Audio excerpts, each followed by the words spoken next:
Anne-Sophie Robineau a 28 ans. Il y a 4 ans, on lui découvre un sarcome des Ewing, un cancer des os.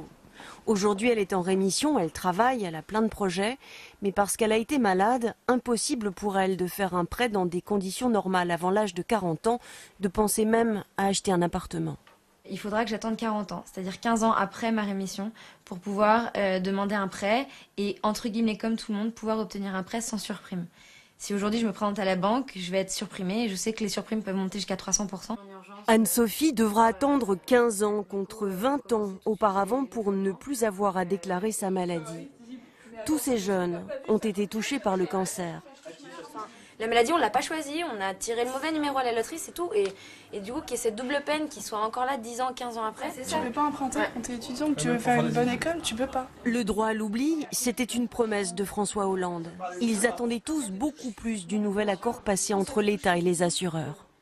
On est jeunes, on a envie d'emprunter maintenant, on a envie de faire notre vie maintenant et c'est pas dans 15 ans qu'on veut commencer notre vie, surtout quand on passe par des épreuves comme ça. On a juste une envie, c'est de dévorer la vie, quoi. Quand on sort de la maladie, quand on a réussi à la vaincre, on a une sorte d'élan et quand on nous recoupe l'herbe sous les pieds comme ça, c'est vrai que c'est difficile à vivre. Ce qui change vraiment, c'est le droit à l'oubli pour tous ceux qui ont eu un cancer avant l'âge de 15 ans. Dans ce cas-là, le délai lui est ramené à 5 ans. L'association UFC Que Choisir le reconnaît, il y a une avancée, mais pour une minorité de malades.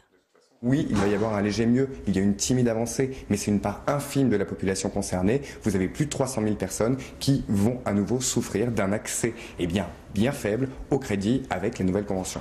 L'espoir d'Anne-Sophie, c'est que le Sénat relaie leurs revendications lors des débats sur la loi de santé. Et pour envisager le futur comme les autres, obtenir que le délai de 15 ans soit réduit.